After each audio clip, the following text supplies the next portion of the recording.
Great, we're live again. I shouldn't say again, since technically this is my first live stream for this channel. I'm super happy with all my students, but this channel is a little bit weak. You know, it doesn't have many subscribers, and I was hoping with this not to get more subscribers, but to get more people engaging in what I'm doing, you know, engaging with me. That just kind of means talking. So feel free to comment any questions you have. You can tell me about what topics you'd really like to learn about. That would be great. Anything you'd like to talk about, any words that you'd like to learn, I'm happy to help you with that anytime. Now, let's see. Because I'm live streaming, I don't know exactly what I'm going to talk about. I hope it'll be interesting. And if not, then that's okay. If not, then too bad. Great. Marlene and Henderson, what's up? Looks like you two are the only people watching right now. Of course, someone might watch the recording, but you know, at least you're here. What would you guys like to learn about? What would you like to talk about? Henderson, you can always ask me that question that you were asking before. If not, well, I could talk about anything, really. What I'd like is to get a whiteboard so that I could have it like right here, and I could just write things on the whiteboard behind me. So that's tough. I don't have that, but that's okay. I can write it at least here in the chat box. So that's okay. I'll still do that. It's actually, that chat box, of course, is really useful because, you know, whenever there's a word that you don't know, you might need to know how to spell it. That's great. Let's see. So, in case you don't know about this channel, in case you're just watching a recording, it's basically about those subjects that I'm really interested in. And it's turned into an ESL course, ESL, English as a Second Language. So that's subjects like politics and what politics really is, not just the politicians, but going deep into what politics really is. So I've designed a whole course on that. History is another thing that I'm interested in, and I've designed a course on that, mostly about how to think critically about history. And I think critical thinking is the main, I mean, learning English, but also critical thinking is kind of the main purpose of this channel and all my courses and everything. Okay, great. So Henderson asks, how would it be if there was a society without government? And he's asking me because many times I've said that that's what we should have, that we should be getting rid of government or the state. And of course, I've made a video or two on this topic already. But it's a great question. What would it be like? There's a lot of ways to answer that question. There have been a lot of different societies in different places throughout history at different times that didn't have government for one reason or another. And actually, if you go back, you only have to go back about 10,000 years, something like that, and there was nothing like what we could call government.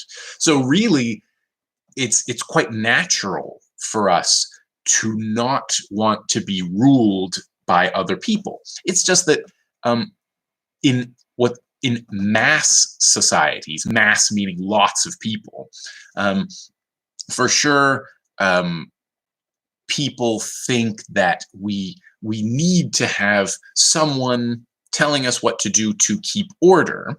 And because all through our lives we've been told that we need someone to tell us what to do. We need this. We need that. We need people to have all the money, for example.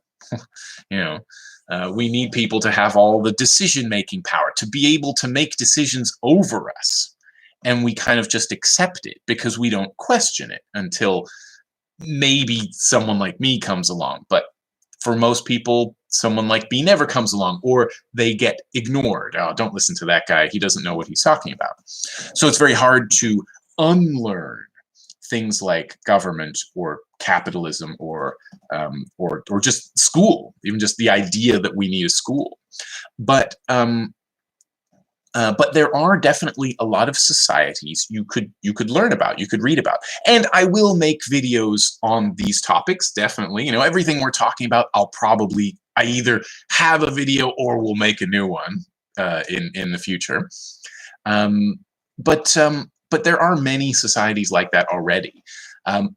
Many of them, the culture itself is kind of built.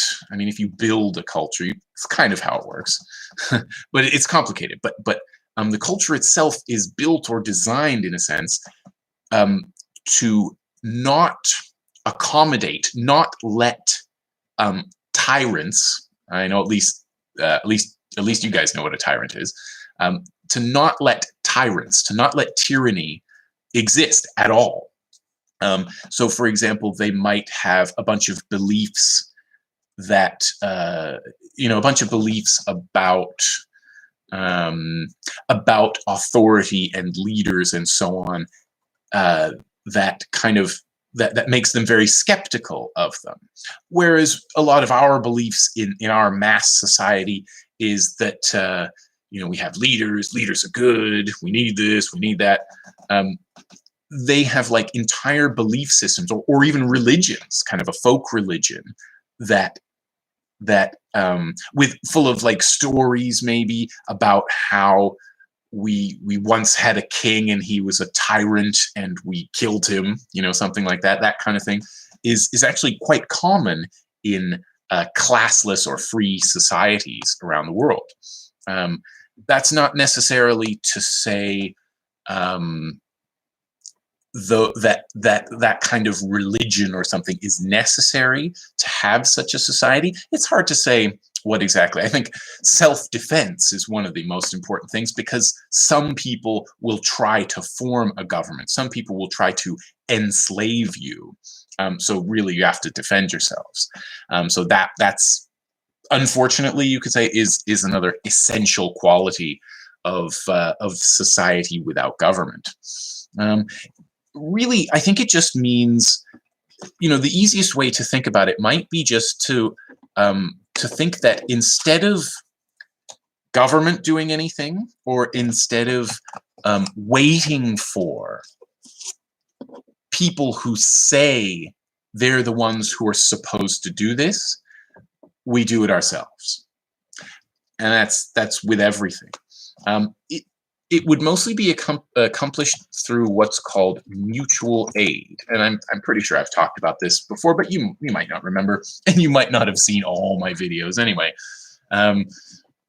Mutual aid here means help, right? And mutual means kind of helping each other, back and forth. I help you, you help me. We open the doors to everybody to help each other, right? And so what's something that government is supposed to do, in our society, in a state society? You could say its job might be to stop people from hurting each other, right? Stop people from killing each other. Well, I mean, on the one hand, they're kind of the biggest killers, really. So you got to take that claim with a grain of salt. When you take something with a grain of salt, it means you're skeptical. You think, well, that's what they say. It may or may not be true. But even if we assume that it is true, we can do that. We can take care of those things ourselves. We just need to be empowered to do so. And that doesn't mean having a uniform and a badge and saying, you have to do what I say. The way I envision it, my vision at least, is that everybody is equally empowered to enforce, relatively equal, as equal as possible, to enforce the norms of society, and that those norms need to be very kind of open, really need to believe in freedom. Now, where were we? So let's take killing. So how could we stop people from killing each other? Again, that's supposed to be government's job, right? Well, kind of the same way that they do, except that any of us could do it. And so, and nowadays these kind of things are done by police, but the police are actually a bunch of different things rolled into one. So one of the main jobs of the police is to carry out policies, to what's the right word? Implement policy, or not implement them, but make sure that they're carried out, that they're done. And so, for example, there could be some new law, some new policy, and the police kind of will use violence against you, will hurt you, or throw you in jail or something if you don't follow that law, if you don't follow that policy. And so that's one of their main functions. And in a society where there is no top-down system of creating laws, we won't need them for that. But at the same time, police are also there, maybe not for the purpose of catching, violent people. Not really that purpose, but they do that anyway. So we would need to find an alternative to that. And I don't think it would be too difficult, especially since those people already exist. Their jobs already exist. All they need to do is transfer their skills from catching people who shouldn't be considered criminals, like someone who's selling cannabis, selling weed, for example. I mean, you shouldn't go to jail for that. They don't have to focus on those people, just focus on the really violent people. I'm not going to, you can use your imagination what it means to be very violent, but they could kind of just shift towards doing that, or at least the same people with the same resources could do that. They just wouldn't need to be standing around with uniforms all the time telling us what to do. Hey, you, what are you doing? We don't need that because free people can organize themselves. They can decide these things for themselves. I think that is kind of the basics of a society without government, but we can go a lot further than that if we want.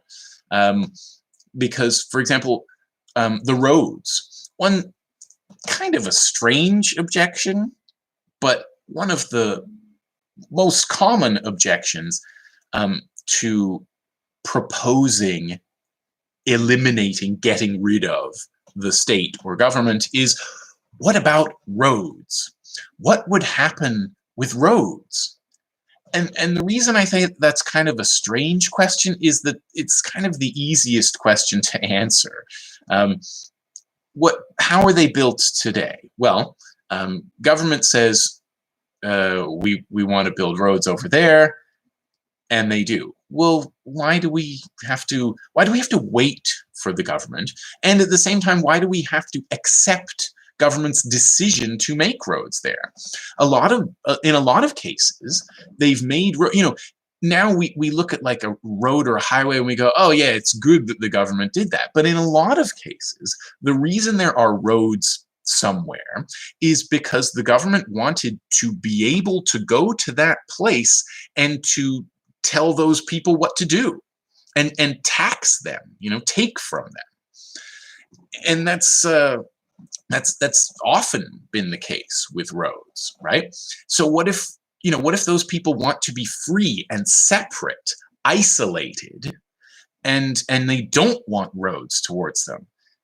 Well, then those roads won't get made, and that's good. You don't need to be. Then you've got like the highway system in the United States. I guess it was government that built this long interstate highway system. So it's this big highway, goes like right across the United States through lots of states. It's interstate. That means multiple states, several states, right? And what never gets mentioned, almost never gets mentioned, is that these highways were built not so that you could drive your motorcycle across the country. They were built so that trucks could transport goods across the country, so that so really it's what's called a subsidy. A subsidy is kind of like when the government gives money to like a company, a corporation. It's like a subsidy to companies like Walmart and Amazon, who rely on sending goods back and forth, and but they didn't pay for it because they don't pay taxes. But if it's just a road, first of all, we have machines that build roads. You could totally look those up, maybe on YouTube or something. There's plenty of machines who build roads. And if we had back the money that's stolen from us by our bosses and by the government, then every neighborhood could have its own road making, road repairing robot or machine or something. And I think that's true of almost anything when we talk about a stateless society. Okay, Henderson's got another question. Great. Possessive nouns. Possessive nouns, sure. Okay. You mean like mine? Kind of thing? Mine, it's yours? Something like that? Okay, should be pretty easy to explain. So a possessive adjective is when you say something like my. And an adjective you put at the beginning of the word, right? It's my laptop, right? A possessive noun is where instead of putting it before, you're saying that it is mine. It is yours. It's his. It's hers. It's ours. It's theirs. And so as long it depends. It just depends on the sentence, right? So you could say that's my computer, but you could say that computer is mine. It's the same thing. It kind of just changes the emphasis a little. It doesn't change that much. Sometimes you use s. You'll definitely use apostrophe s if it belongs to a person. It's Mark's, like that. And when it's just the pronoun, it's you've got mine, yours, his, hers, ours, theirs. So in those cases, you use s, but definitely not apostrophe s. Definitely not. It's hard to say why exactly. I mean, it's English. The short answer is English. Oh, and it's, of course, if it belongs to it, it's. And that's confusing. In fact, it's interesting that you bring up the question of whether or not to put an s, because even native English speakers have a similar. They make all similar mistakes, like with it's. When I said it's, when I realized that so many people who've been educated in English, who've learned to spell and grammar in high school and stuff, even they often don't know if it's it's or it's with an apostrophe or not. So, but when it's the possessive pronoun, for sure, it's. But it would say pretty strange if you said that's it's, like it belongs to it. That's it's. You could say it, but it sounds a little strange. but for sure you can use possessive nouns like that. It's mine, it's his, and it's often used with the question whose. Whose computer is this? It's mine, right? It's his, it's hers. Yeah, that's the main way to use possessive nouns, I think. Unless I'm missing anything. Yeah. So there's a couple of questions for you. Great. Until I get more questions for you, I'll talk about something else. Could I talk more about this channel, maybe? The reason, there's basically two reasons that this channel exists. One of them is to kind of get more students for me, because I'm always looking for new ESL students. I need the money just like everyone else. But it's also to spread not just English but critical thinking. Critical thinking. That's so important to me because it means questioning everything. And you probably realize that it's important to me because the first, I don't know, 3 videos I made or something for this channel are all about critical thinking, especially about history. But it's just so important.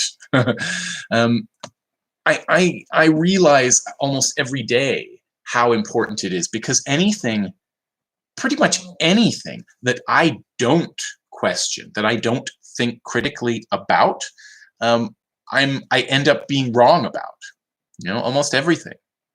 And so we've got to bear that in mind always. Like we could be wrong about anything that we're talking about. Or, well, I shouldn't say anything, but, almost anything. You don't have to worry if it's 2 + 2. You already know the answer. You don't have to question that. But maybe getting a degree in applied mathematics, well, question that at least. Not to say you shouldn't, but question it. Think about it carefully.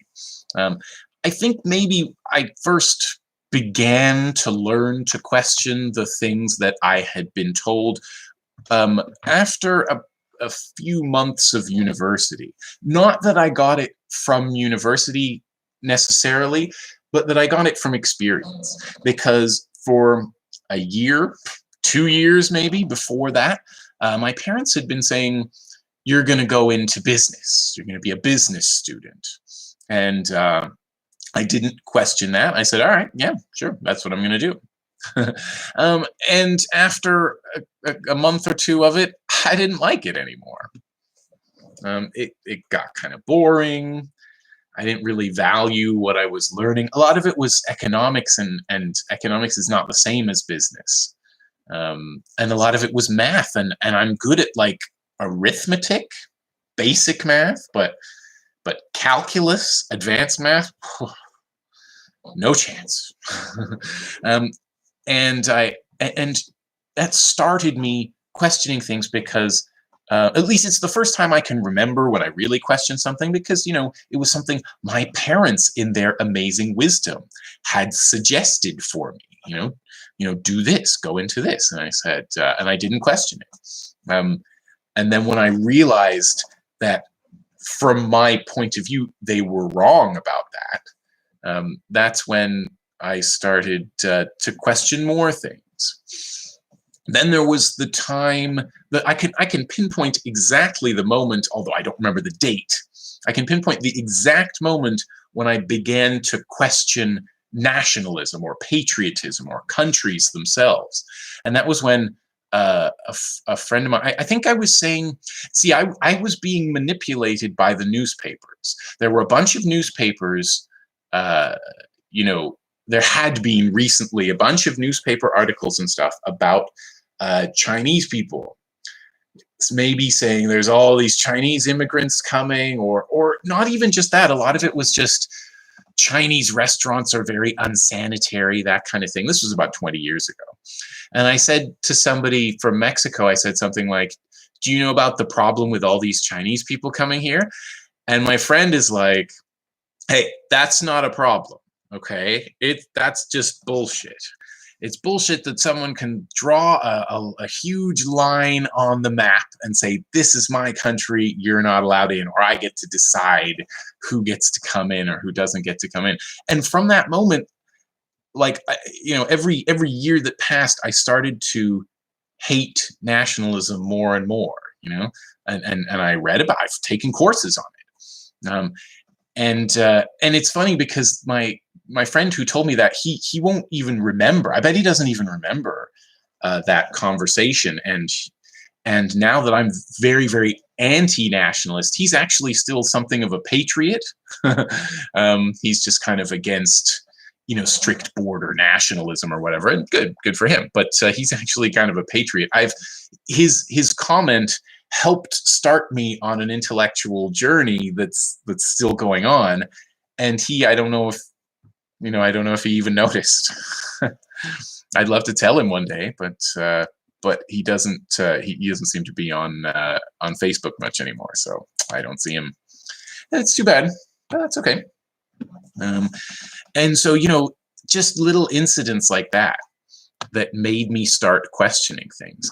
There's also I think going to China was one of the things that helped me learn to question culture a lot and differences among cultures. I think I had started questioning things before that, and I had been learning about culture just out of interest.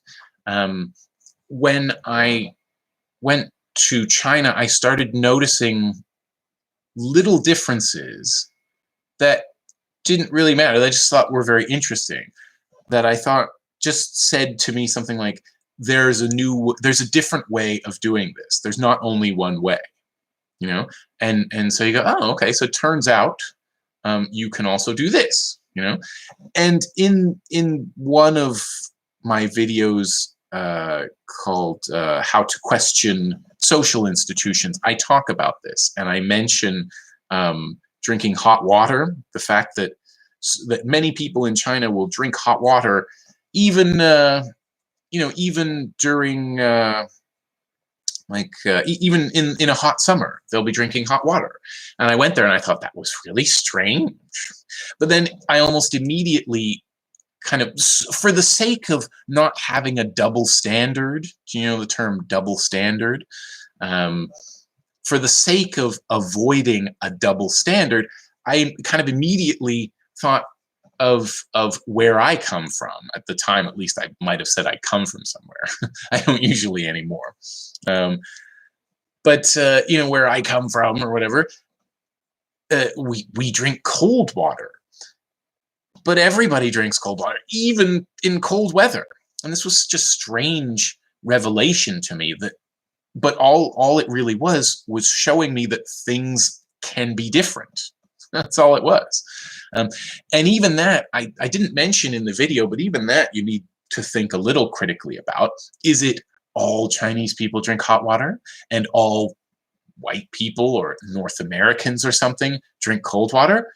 No, for sure that's not the case. For sure that would be just a stereotype, and stereotypes are pretty much always wrong. Well, they're always wrong, because not everybody in that group is that way, right? So that's another thing to unlearn that I thought was stereotypes, and that was another thing that I got from China, or not even from China, really from everywhere. Everywhere I've been, people have stereotypes about those places, and they say this is how it is in that country, but they've never even been there. And in my experience, they're always wrong. People who've never been there and just maybe stereotype or just say what they saw on the news or something, they've been always wrong. Almost always, I think. And so this is just, it's all of that has been a lesson in critical thinking, that some people in sometimes are wrong about like everything they believe about, maybe just on this or that topic. But that in itself is a big lesson in critical thinking, because if they're totally wrong, or if they're wrong about lots of things or something, then probably I am too. And historically speaking, almost almost everything that every society has ever believed has been wrong. Almost everything that they've believed has been wrong. Nowadays it's easy to look back on that, to look back in history and say, oh, they've been wrong about this, they've been wrong about that. You could look at medical science, for example. Like we used to believe that you needed leeches. In case you don't know what leeches are, they're these little black things that suck your blood. We used to think that that's how the illness got out of you. Of course, that's wrong. Now we know, thanks to science, thanks to the microscope, more than anything, probably. We know that that's that's nonsense, and we've made all these great advances. But at the same time, still, we need to bear our past in mind for the present. We need to remember that they were wrong about everything. We're probably wrong about most things as well. Probably. I mean, you never know. You never know. But it's easy to lose sight, to lose track, to lose perspective, let's just say, because we're in the present. We're surrounded by a culture, right? And that culture makes everything normal. Everything that culture says is normal becomes your normal. And if it's normal, we don't question it. And that's kind of how it works. That's kind of where not questioning things leads you. It doesn't lead you anywhere. So yeah, that's kind of the beginning of what I wanted to say about critical thinking. Maybe we could say more about it. History, critical thinking about history and why that's important. On the one hand, we think, oh, it's history, it's in the past, but the past has a lot to do with the present. In the present, we say things like, I love my country. Well, what's the history of your country? Maybe you shouldn't love it. Maybe your country like I used to say that, right? I used to love my country or whatever. But then I realized that that this place where I currently live and where I was brought up, Canada, that it's not much more than what's the best way to put it? Than a cover. It's a disguise, if anything. It's really just a way of taking resources and turning them into money, basically, and repressing, keeping down, repressing the native people, the indigenous people. That's like the whole purpose of Canada, and it's always been the purpose, and it still is. You can see the way in the way that Canada, in other words, the government, the Canadian government, you can see in the way that it operates, it's the same. It's still that kind of thing. It's still just a vehicle for taking money, taking resources, and holding down its indigenous people, its original inhabitants, right? And like when you start to realize that, it's tough to love the country anymore, unless you're racist. Like it's tough to say, I love my country, because probably whatever country you're from is probably a similar thing. It might not be a colony like Canada is, what's called a settler colony, because Europeans settled the colonies so that they could extract wealth, so they could take its resources, basically. So it's really a settler colony. But most of the states in the Western Hemisphere, in the Americas, most of those states are colonies too. They might not have had quite the same purpose, but pretty similar. I would, I would only be happy or proud or something of a country if I had helped that country somehow go through a revolution to being a very, very free and equal kind of place. If then I'd be proud. Yeah, I love my country because it's actually, the country itself is a really cool place. But until there's a place like that I can go to, then it's not very easy. But I do think we should try to create that place. And the place does exist. There are lots of them. I was saying before that there have been many free and classless societies throughout history, and there still are today. Actually, there's one in northern Syria called Rojava, where the Kurdish people have set up maybe not a perfectly free and equal utopia. If you know the word utopia, it's like a perfect society. It's not perfect, but it's pretty close to what I would think of as perfect, and so it's, I'd love to at least visit there, maybe live there. Likewise, there's a lot of there are some people in Southeast Asia and South America and Africa, probably some other parts of the world too, but certainly those places that are basically just small free societies. Not really one that I could join. In fact, I'd probably kill them all with the flu, or so with the seasonal flu. I'd probably kill them all. So I won't go near them for their sake.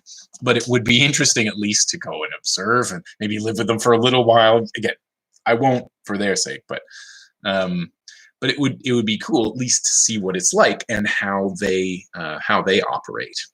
And there are books on this subject that I've read, and one that I'm reading actually on that particular subject. And again, I'll do a video on all this stuff in the future for sure. Just because I find it very interesting. I think a lot of you would find it interesting too. We'll see. Great. So, any more questions from anyone? More comments? What else would you like to know? I'm going to recommend something. Tomorrow I'd like to talk a little bit, because I'm always talking about critical thinking. I'd like to talk a bit about an article that I've read a few times, known as "Reality is a Shared Hallucination." Again, it's mostly about critical thinking, about about the world and society. It's not very long, and tomorrow I'd like to go over it, to read some of it, to talk about it with you a little bit, or at least talk about it to you, even if you're not answering or anything. That's okay. If you want to prepare for it, you can read the article. Reality is a Shared Hallucination. Yeah. So looks like I'm done for now. It looks like I'm going to sign off. It's been fun. Thank you so much, Henderson and Marlene, at least for joining. And anybody else who's been watching, thank you for coming. Great to see you. I'll probably be here again tomorrow, so bring comments, bring questions, and again, if you want to prepare, read a bit of the article "Reality is a Shared Hallucination." Okay, great. So I'll see you all again this roughly the same time tomorrow. Okay. Have a good one. See you later.